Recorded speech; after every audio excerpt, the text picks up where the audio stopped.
Well, we finally made it. We're finally at the end of 2021. And wow. God, I wish Stan Lee was alive to see this movie. Spider-Man No Way Home is the latest movie from the Marvel Cinematic Universe in collaboration with Sony and Columbia Pictures. As usual, I won't give away any spoilers. I'll say that for the second half, which I'll give a few seconds for people who have not seen the movie yet, as tickets have been selling out like crazy all over the world with their theaters. Anyway, in this story, it starts right after the Spider-Man Far From Home post-credit scene, where Peter's identity is now revealed, and he has to struggle with it, and then asks for Doctor Strange's help. And so you all know, since it's in the trailer, it's not a spoiler, it brings back villains from previous Spider-Man movies before that of Holland's. And that's where I'll leave it there, as the secrets have been really kept to the vest. So I'll say that for the second half. Before I mention my thoughts, even for an optimistic guy like myself, I've been kind of downplaying the hype for this movie for other people solely because of the returning characters. But now I feel like a fool because I really thought this was going to be fan service. As this is the whole idea of this movie is like the easiest cash grab fan service premise you can think of just for the sake of getting tickets. But man, Marvel has become the master of balancing multiple arcs and characters in the same movie. Because man, it works to perfection here. As this is now one of my favorite Spider-Man movies and also one of my favorite MCU movies. Because, so you all know, this year has been one of my favorite years in terms of super entertainment. From all the MCU stuff to The Suicide Squad and Invincible. I feel like I've been comic book heaven as someone who's born in the year 2000. Wow. Anyway, the great stuff. Just about everything. Almost every level is at its best from this trilogy. As, yeah, this is also my favorite in the whole trilogy, but it has the best direction, the best writing, the best acting, the best action sequences as they keep raising the levels and the quality for each one. The threat is at its best here, the emotions are at their best here, and the message and thematic weight is at its best here. So I wonder how on earth, with the same director and writers, did they manage to go up this high? And to be honest, I don't know. I wish I could know, but because of how well they managed to pull this off and how they made me shut my damn naysaying mouth. Wow. The cast is fantastic. Everyone from Tom's Spider-Man to the villains, and especially the supporting characters are standouts from like Ned, MJ, Doctor Strange, Aunt May, and especially Doctor Strange here, as he works incredibly well here and has excellent chemistry with everyone. Like there is no, out of like the important characters, there is no weak link. And it's also paced really well, as it's close to being 2 hours and a half with the credits, but it passes by so fast. Even with the part where even the slower parts in the middle didn't drag, which I was surprised by because like this is like usually when movies start to drag, but it's like since it was such importance, it's like I couldn't lose attention to it, and I commend that. They made me care all the way through. Man, if I were to tell my younger self, my 9 or 10-year-old self about that this movie would come out, my head would explode. Because this is such a dream movie for myself and many others. Because at this point, the MCU has granted many miracles. From the Avengers movies to this, and then characters that people have never heard of, like the Guardians of the Galaxy, Shang-Chi, and Eternals, and make them work for audiences. off so many miracles throughout the entire existence. So we're just grateful for having them and for them to continue this quality, even for myself. Wow. So much for superhero movie fatigue, because all we have is terrible movie fatigue, not superhero fatigue. But I hope this just goes away. Wow.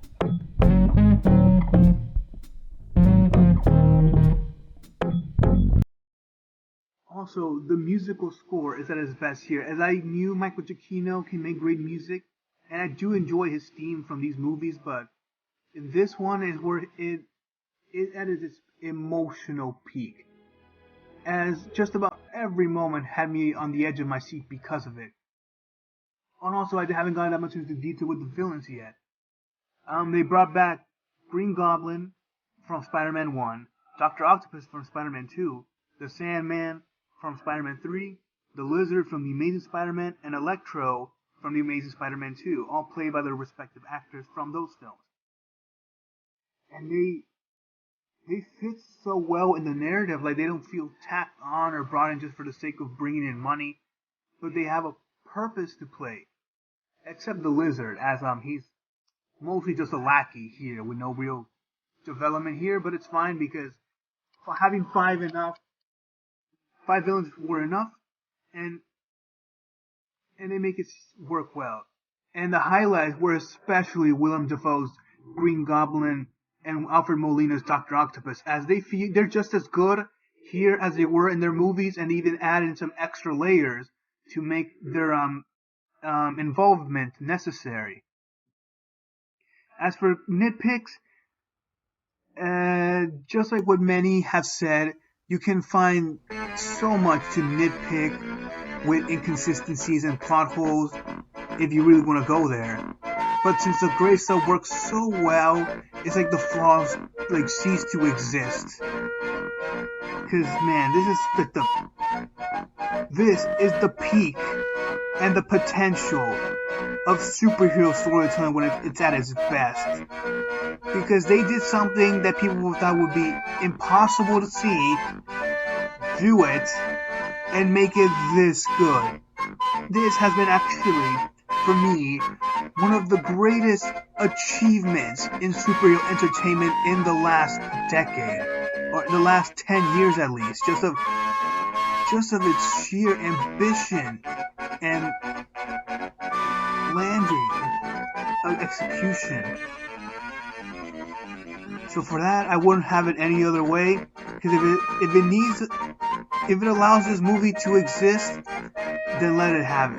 Let it be the way it needs to be, because thank goodness that Disney got to make this movie, because imagine if Sony kept the rights to Spider-Man, because they did this movie would just not exist. Thank goodness. Wow. And I thought Shang-Chi would be my favorite MCU movie of the year, but I guess he got beat by Spider-Man. But I guess in terms of content, this and Loki are head-to-head, which is ironic because they both involve the multiverse. Who would have thought? Anyway, now I'll get to my spoiler segment, which I'll give a few seconds for.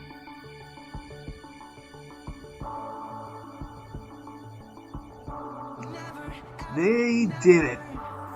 It was rumored, it was speculated for a whole year, and they did it. They brought back Tobey Maguire and Andrew Garfield's Spider-Man back, and they brought so much emotion. Man.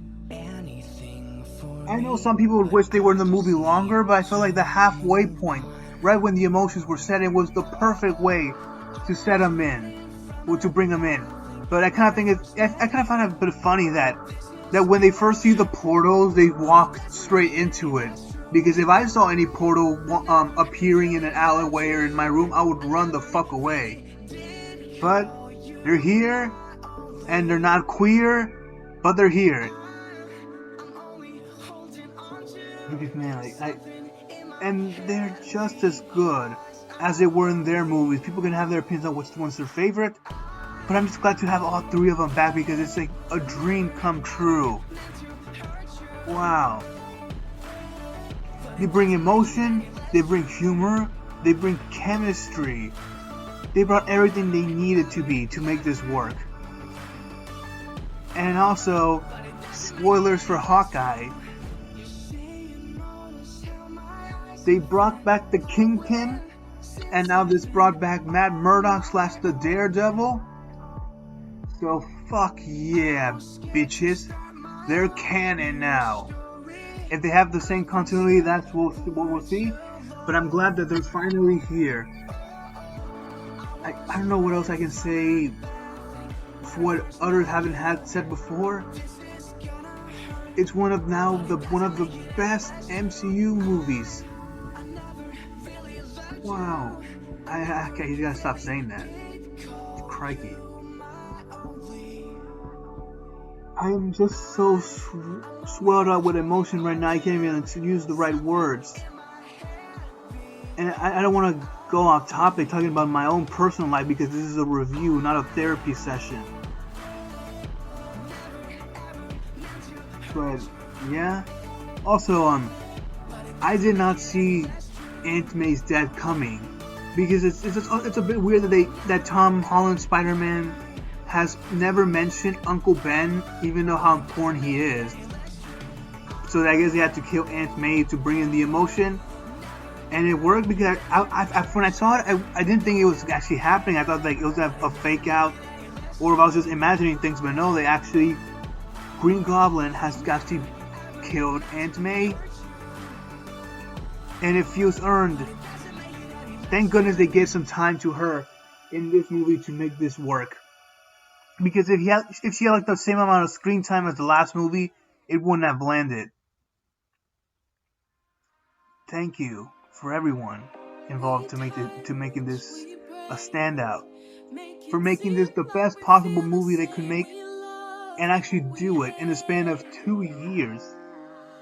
It's impressive. Like, I will have to stop doubting Marvel, even when I think they might screw up or end up being messy. They end up surprising me. So thank you. I really thought they would have killed off Tobey Maguire at the end, but thank goodness they didn't because my audience freaked out. Also, my audience didn't freak out when Matt Murdock appeared on screen because isn't that what people wanted? So it's a bit odd. But yeah, I can't really even with the spoiler segment, I can't really find much else to complain about because everyone. I feel like I know for some people they didn't care. Some jokes might have not landed for some. But for me, they all worked, as the movie was consistently funny, and they scaled back the humor when they needed an emotional moment to land. And thank goodness, I wish they could do this more, but I know at least they haven't been doing it for the shows, but I just wish they did this for other movies, but we'll see, I guess. I'm not talking about those movies, I'm talking about this. So yeah, I will forever be glad that this movie got to be made and it got to be this good, and it officially gives Tom Holland Spider-Man one of the best character arcs of the franchise of the MCU. Can't wait to what to do with him next, especially with the post-credits scene of now them hinting for Venom. I wonder how that'll go out. Also can't wait for Doctor Strange 2. I'm hoping for that. It's like my emotions. Wow.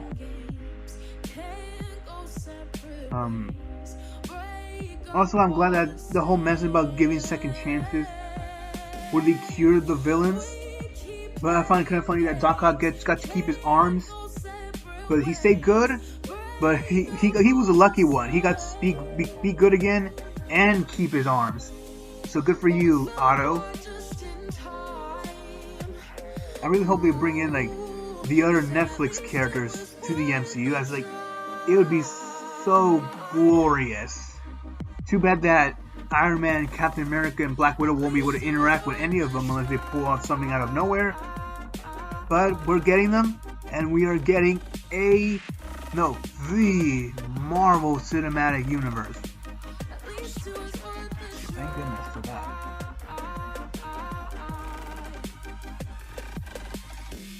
really trying my best to not drag this out, but I hope to hear your thoughts down in the comment section. Excelsior, and with great power comes great responsibility. Wow. Anyway, for a score, I give this one a 9.1 out of 10. Thank you, Sony, for allowing this, and thank you for everyone involved. You truly made this arc one of a kind and complete, while also continuing it on for the future. Wow. What else can I talk about? I wish I could. I'm gonna try my best to not drag this out on, because I already gave this a score and everything, but I guess I'll make an exception, trying to think of what else I could say. Also, I found it funny that they could use a bunch of lines from previous movies and not well, it sounded cheesy because you could almost not say it, but they were said if they get a wink out of the audience, but it worked for me. It was pretty charming and funny. Never managed to say I'm something of a scientist myself again, or the power of the sun in the palm of my hand twice. Wow. Also, the visual effects were at the best here in terms of the trilogy, but I guess that's redundant to say I'm way past that topic. I'm gonna miss Ned and MJ. I hope it's not the end of them. I know they don't have to be friends with Peter, but who knows? MJ can be, I don't know, in Ironheart, or Ned can be in the Shang-Chi sequel. Chico. So I hope it's not the end of those characters, because I like those actors as well. Congratulations, Zendaya. Wow.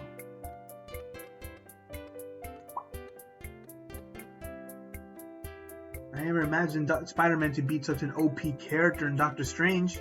I really could make this an entire discussion, but I won't, because I don't have the time.